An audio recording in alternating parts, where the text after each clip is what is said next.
Class 7th chapter physical and chemical change exercise question number 6. How will you show that the setting of curd is a chemical change? बच्चे आपने इस question में पूछा गया है कि आप किस तरह से बता सकते हो कि जो दूध से जब दही बनता है सेटिंग ऑफ कर्ड होता है वो एक केमिकल चेंज है। Once the curd is formed, हमें पता है जैसे ही एक बार कर्ड बन जाता है मिल्क कैन नॉट बी री ऑब्टेन फ्रॉम इट, और दही में से दूध दोबारा से नहीं हमें री ऑब्टेन मतलब दोबारा से दूध नहीं मिल सकता। Also both milk and curd have different property. एक तो हमें दोबारा से दूध नहीं मिल सकता है, एक ये वजह हो गई है। दूसरी कह रहा है कि जो प्रॉपर्टीज़ हैं मिल्क और कर्ड की जो प्रॉपर्टीज़ हैं वो दोनों की डिफरेंट हैं। Since these are the properties of a chemical change, और ये जो प्रॉपर्टीज़ बन रही हैं दूध और दही के जो बदलाव में, जब दूध से दही बनता है इस बदलाव से जो प्रॉपर्टीज़ हैं वो एक केमिकल चेंज है। तो इसीलिए सेटिंग ऑफ कर्ड जो है वो क्या लिखना है आपने, chemical change. Question number 7.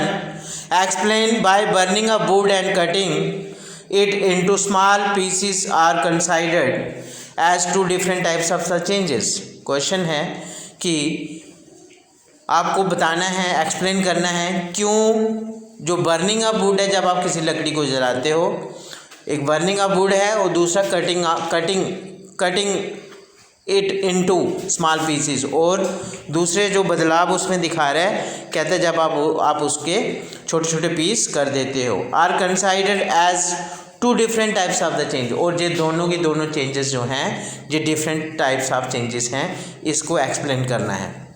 Answer, when we burn wood, जब हम लकड़ी को जलाते हैं, a new substance coal is formed. हमें पता है लकड़ी जलने के बाद कोयला बन जाता है और कोयला जो है वो न्यू सबस्टेंसेस है। Therefore it is A chemical change, और ये जो कोयला जो बनता है वो एक केमिकली चेंज है। अब कोयले से दोबारा लकड़ी जैसे पहले थी वैसे नहीं बन सकती है, ये केमिकल चेंज है। However when we cut wood, जब हम उस वुड को कट करते हैं अलग अलग पीसेस में, छोटे छोटे पीस करते हैं, ओनली सिर्फ किसमें चेंज आ रहा है, shape and size of the wood are changed, सिर्फ शेप और साइज में चेंज आ रहा है, और no new substance is formed, इसमें नया सबस्टेंस कुछ नहीं बन रहा है। Therefore it is a physical change. तो देखा आपने, बर्निंग ऑफ वुड जो है वो एक केमिकल चेंज है, कट ऑफ वुड जो है वो एक फिजिकल चेंज है। Question number 8. Describe how crystals of copper sulphate are prepared. जो आपने जब चैप्टर पढ़ा था उसमें एक एक्टिविटी की थी कि किस तरह से जो कॉपर सल्फेट के क्रिस्टल्स कैसे बनाना है। बच्चे जी आपको आपके चैप्टर में समझाया गया है, आपने उसी को दोहराना है, उसी को लिखना है। Question number 9. Explain how painting is an iron gate prevent it from rusting. इसे आपने जब हमने चैप्टर पढ़ा था उसमें भी बड़ी ध्यान से देखा था कि हमने अपने लोहे को रस्ट से कैसे बचाना है, उसे एक्सप्लेन करना है। आंसर, रस्टिंग इज एडेड होती है बच्चे हेल्प, रस्ट लगती है, किसकी हेल्प से रस्ट लगती है, by both moisture and air. आपको पता है मॉइस्चर जो होता है वो वाटर होता है, और एयर में जब ऑक्सीजन होती है तो रस्टिंग जो है वो टेक प्लेस, रस्टिंग जो लोहा है वो रस्ट में कन्वर्ट होना शुरू हो जाता है। जैसे ही हम by painting on iron gate, जब हम आयरन लोहे के गेट को पेंट कर देते हैं, we prevent its contact from the air and moisture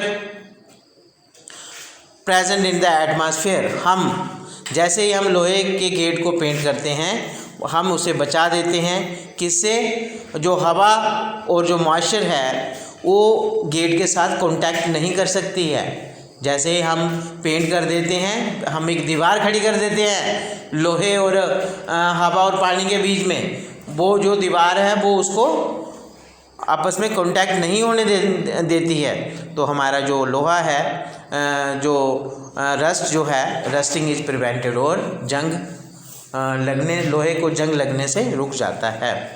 question number 10, anaerobic bacteria digest animal waste.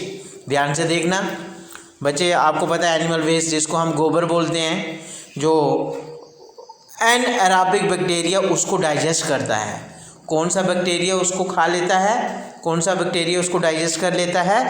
N aerobic bacteria. And produce, और जब इसको ये जो एनिमल वेस्ट को जब ये डाइजेस्ट कर रहा होता है, खा रहा होता है, और साथ में एंड प्रोड्यूस बायोगैस, और उस समय कौन सी गैस प्रोड्यूस होती है? आपने गैस का याद रखना है, गैस का नाम, उस कौन सी प्रोड्यूस होती है? Biogas produce. तो ब्रैकेट में लिखा है change A. Okay, a biogas is then burn, जब हम बायोगैस को जलाते हैं, फ्यूल की तरह, जैसे हमारी गैस होती है सिलेंडर में, वो फ्यूल है।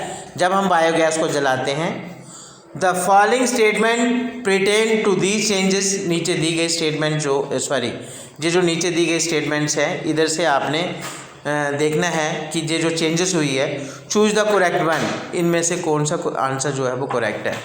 अब जो फर्स्ट पार्ट जहाँ पे चेंज ए लिखा है, उसमें आपने ये देखा कि एन एरोबिक बैक्टीरिया जो है वो एनिमल वेस्ट को डाइजेस्ट कर रहा है और बायोगैस बना रहा है। अब आपसे पूछ रहा है ये जो प्रोसेस हुआ, इस प्रोसेस में जो जिसका नाम हमने ए दिया हुआ है, ये क्या है? केमिकल चेंज है। और सेकंड पार्ट में प्रोसेस बी जो है, क्या वो भी एक केमिकल चेंज है? तो थर्ड पार्ट बच्चे ऑप्शंस हैं फर्स्ट, सेकंड, थर्ड, फोर्थ। इन ऑप्शंस में थर्ड ऑप्शन में कह रहा है both processes A and B are chemically, क्या दोनों प्रोसेसेस केमिकली हैं? None of this processes is a chemically. और फोर्थ ऑप्शन कह रहा है इनमें से कोई भी प्रोसेस जो है वो केमिकली चेंज नहीं है। तो आंसर जो है वो बच्चे आपका थर्ड पार्ट है। ये चारों जो ऑप्शन दिए हैं, चार में से जो थर्ड ऑप्शन है, both processes A and B are chemical changes. Next बच्चे, नेक्स्ट क्वेश्चन है, देखो जरा बुक में।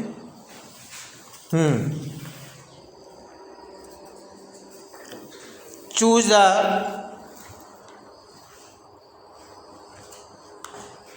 ओके बच्चे आपका इधर ही ख़त्म हो गया बच्चे जी एक्सरसाइज। ओके बच्चे, थैंक यू।